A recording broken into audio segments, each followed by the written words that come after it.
Desde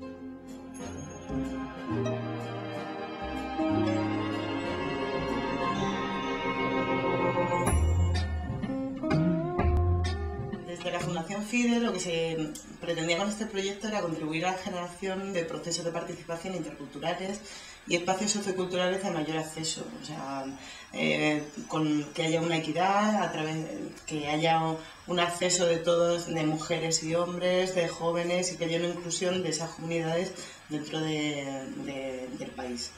Entonces lo que se pretendía era contribuir a que haya una promoción de la cultura andina y se fomenten también intercambios culturales con el resto de la cultura que hay en Bolivia, ¿no?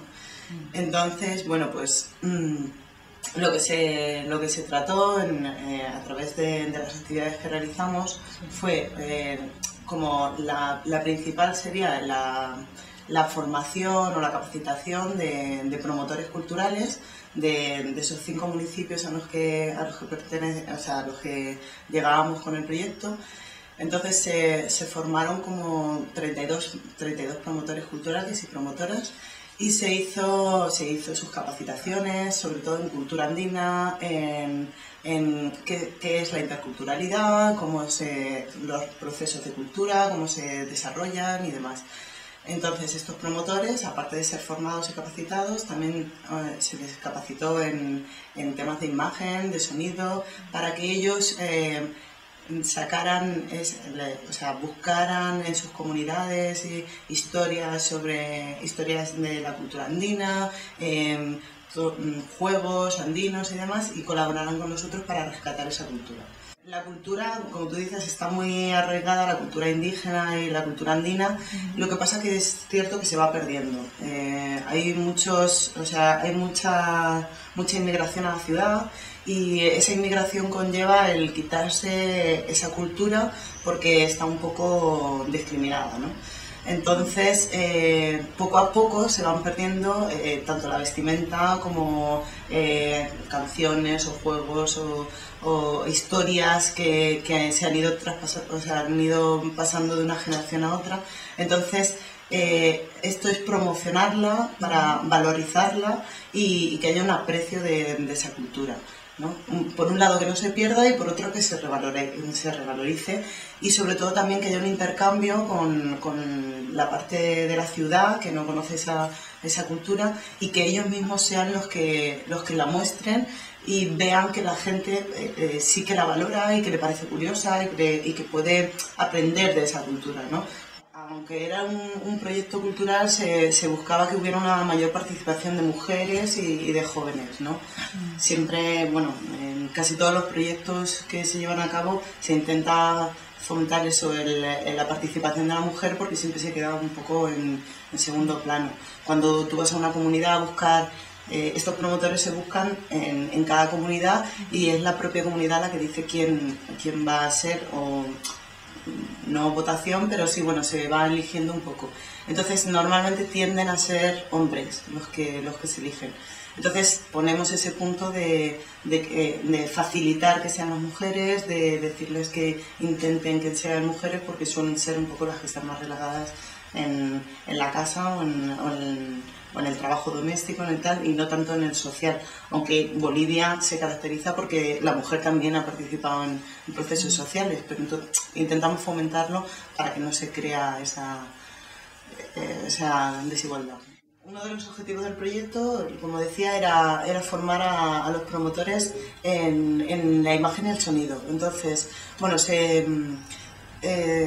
contábamos con cámaras fotográficas que les enseñamos a utilizarlas, ellos se las llevaban, y bueno, queríamos formarles en cómo funcionan, pero no tanto en cómo hacer fotografía, sino que ellos mismos aprendieran o desarrollaran su propia creatividad a la hora de hacer fotografía, porque si tú dices tienes que hacer un encuadre así y una foto se compone de estos elementos y demás, solo vas a mirar a hacer eso. Entonces te vas a perder muchas cosas que nosotros, que a nivel cultural muchas veces yo tengo una visión, Y entonces ellos no tienen por qué tener la misma y podríamos perdernos esa parte cultural que ellos tienen. Entonces era dejarles libremente que ellos desarrollaran, que ellos aprendieran y que ellos evolucionaran en el tema de la fotografía. Tenemos una grabadora a cada promotor y promotora y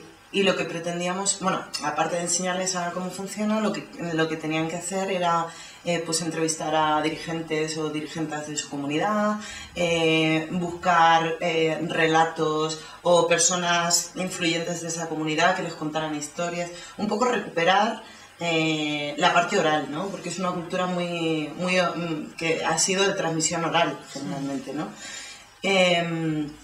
Luego también con esas grabaciones se utilizaban en la radio.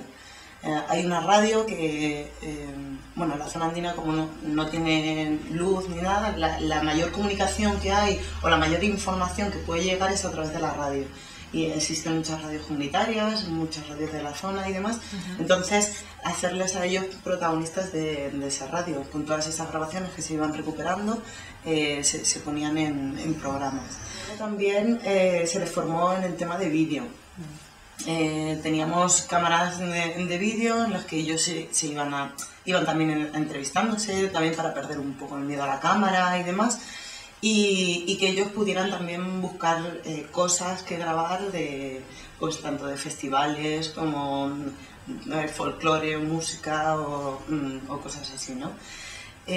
Para esto, uno de los objetivos del proyecto era que se grabaran cortos y participaran en algún concurso a nivel nacional o internacional. Entonces, para ello, aparte de la formación que nosotros les dábamos, buscamos la colaboración de gente que era profesional de ello.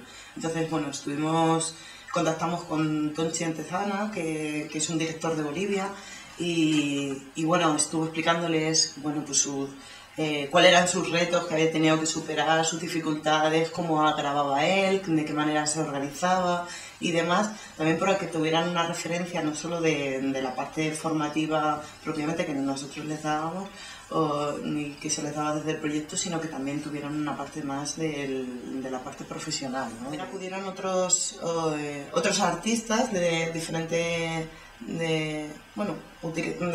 técnicas, ¿no? Vino un chaval que hacía grafitis y que pintaba por la ciudad. Entonces, era una cultura que en principio choca mucho con la suya, ¿no?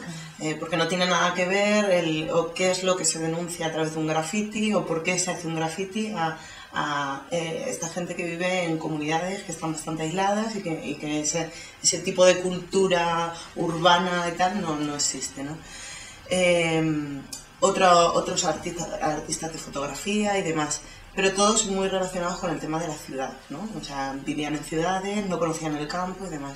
Entonces, en principio, claro, es un poco extraña la confluencia de los dos ambientes, pero la verdad es que tanto unos como otros admiraban esa diferencia, intentaban comprenderla y hubo un intercambio muy bonito porque los artistas que fueron invitados se interesaron mucho por cómo viven, qué tipo de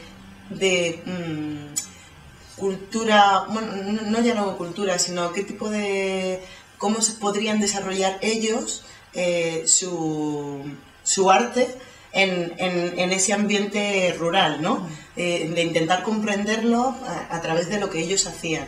Y los promotores que asistieron intentaron meterse un poco en cómo hacían pues fotografía o cine o el tema de pintura, de grafitis y demás, entenderlo y bueno, hubo ahí un intercambio muy bonito, muy interesante. Sí.